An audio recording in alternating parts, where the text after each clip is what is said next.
Hello' everyone, ৰাজ্যৰ graduate তথা স্নাতক ডিগ্ৰীধাৰী শিক্ষাৰ্থীসকললৈ আহিল ভাল খবৰ। এতিয়াৰ পৰা ৰাজ্যৰ প্ৰতিগৰাকী গ্ৰেজুৱেট তথা স্নাতক ডিগ্ৰীধাৰী শিক্ষাৰ্থীসকলে জীৱন প্ৰেৰণা আঁচনিৰ অধীনত প্ৰতি মাহে 2500কৈ টকা লাভ কৰিব। এই আঁচনিৰ অনলাইন প্ৰক্ৰিয়া আৰম্ভ হ'ব অহা 1 জুনৰ পৰা। এই কথা সদৰি কৰিছে ৰাজ্যৰ মুখ্যমন্ত্ৰী ডক্টৰ হিমন্ত বিশ্ব শৰ্মাই। শুনক তেওঁৰ মুখেৰে। পৰীক্ষাৰ ৰিজাল্ট দিলে, মেট্ৰিকৰ ৰিজাল্ট দিলে, হায়াৰ ছেকেণ্ডাৰী ৰিজাল্ট দিলে, গ্ৰেজুৱেশ্যনৰো ৰিজাল্ট দিব। দুটা আঁচনি আমি আৰম্ভ কৰিব লাগিব ছাত্ৰ ছাত্ৰীসকলৰ বাবে। গ্ৰেজুৱেশ্যন এইবাৰ 2024 আৰু 25 চনত যিসকল ছাত্ৰ ছাত্ৰীয়ে গ্ৰেজুৱেশ্যন পাছ কৰিলে তেওঁলোকক এইবাৰ আমি জীৱন প্ৰেৰণা আঁচনি আগবঢ়াম। নিযুত মইনাৰ হিতাধিকাৰীসকলে এই আঁচনি লাভ নকৰে, আন সকলো যুৱক যুৱতীক এই আঁচনি আমি আগবঢ়াম। 1 জুনৰ পৰা এই জীৱন প্ৰেৰণা আঁচনিৰ আবেদনৰ পৰ্টেলটো আমি মুকলি কৰি দিব খুজিছোঁ।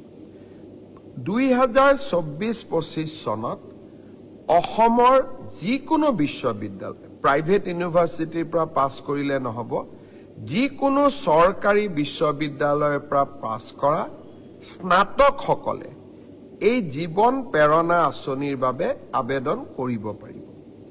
এই আঁচনিৰ জৰিয়তে আমি কি পাম? প্ৰতি মাহত আমি 2,500 টকা কৰি এবছৰৰ বাবে আমি লাভ কৰিম। এই টকাটো কিয় দিয়া হৈছে? যাতে আপোনালোকে ইণ্টাৰভিউত এপিয়াৰ কৰিব পাৰে, ইণ্টাৰভিউৰ বাবে নিজক প্ৰস্তুত কৰিব পাৰে, আৰু দেউতা মাৰ পৰা যাতে আমি অন্ততঃ এটা বছৰলৈ টকা পইচা বিচাৰিব নালাগে। ছাত্ৰ ছাত্ৰীসকলৰ বাবে আমাৰ দুটা আঁচনি। এটা হ'ল বিনামূলীয়া নামভৰ্তি।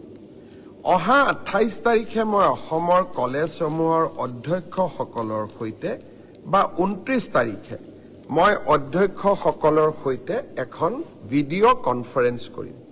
লক্ষ্য, এইবাৰ মই তেওঁলোকক নিজে স্পষ্টভাৱে ক'ম যে যি পৰিয়ালৰ ঘৰত ৰেচন কাৰ্ড আছে তেওঁলোকক আমি কলেজ, ইউনিভাৰ্চিটি আমি বিনামূলীয়া নামভৰ্তি কৰিম।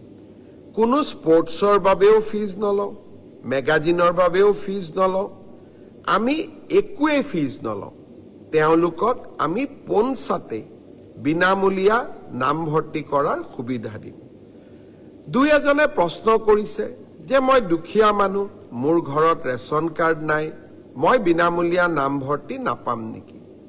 আপোনালোকে বিনামূলীয়া নামভৰ্তিৰ সুবিধা লাভ কৰিব, কিন্তু তাৰ বাবে আপোনালোকক এখন ইনকাম চাৰ্টিফিকেট লাগিব।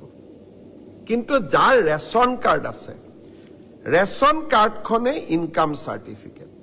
তেওঁক আৰু অতিৰিক্তকৈ কোনো বেলেগ প্ৰমাণৰ প্ৰয়োজন নাই। তেওঁলোকে পোনে পোনে কলেজত বিনামূলীয়া নামভৰ্তি কৰিব পাৰিব।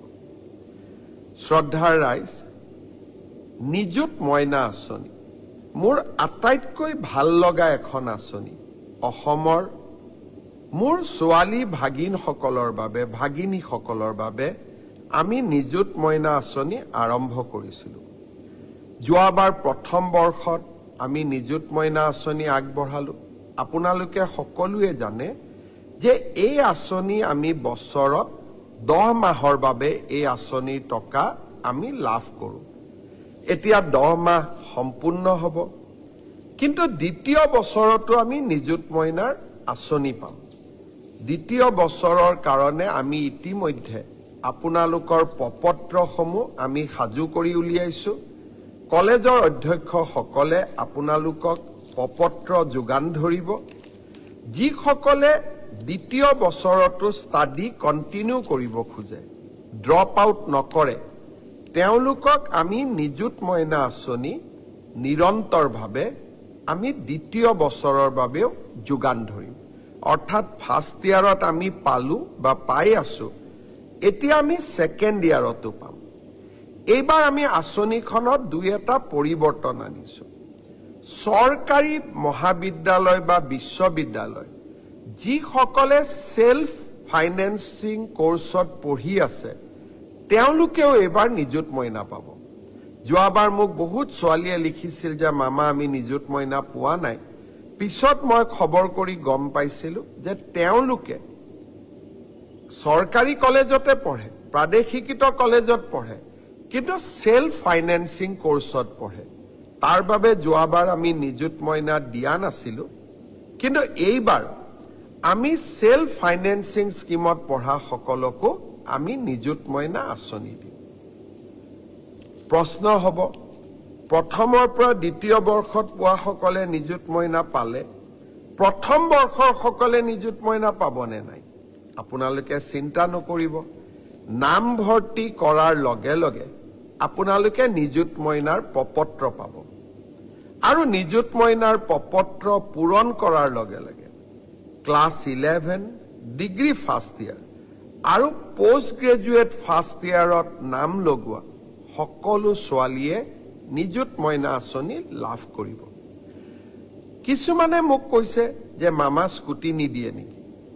এইবাৰ আমি হায়াৰ ছেকেণ্ডাৰী পৰীক্ষাৰ আগতেই বাতৰি কাকতত ডাঙৰ ডাঙৰ বিজ্ঞাপন দি সকলোকে জনাইছো যে নিযুত মইনা আৰু স্কুটি দুইটা আঁচনি ৰাজ্য চৰকাৰে পৰিচালনা কৰিব পৰাৰ সক্ষমতা আমাৰ নাই।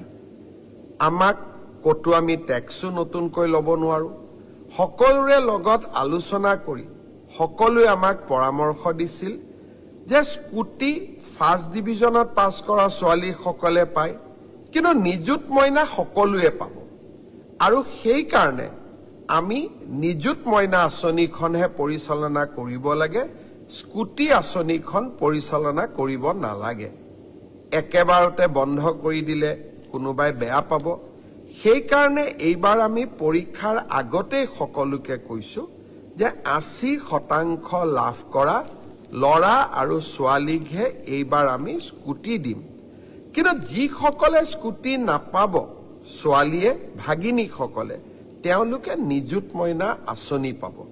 সেইকাৰণে আপোনালোকে ছ'চিয়েল মিডিয়া বা আন স্থানত স্কুটিৰ কাৰণে পোষ্ট দি নাথাকিব, কাৰণ চৰকাৰৰ বাজেট ইতিমধ্যেই পাছ হৈ গৈছে।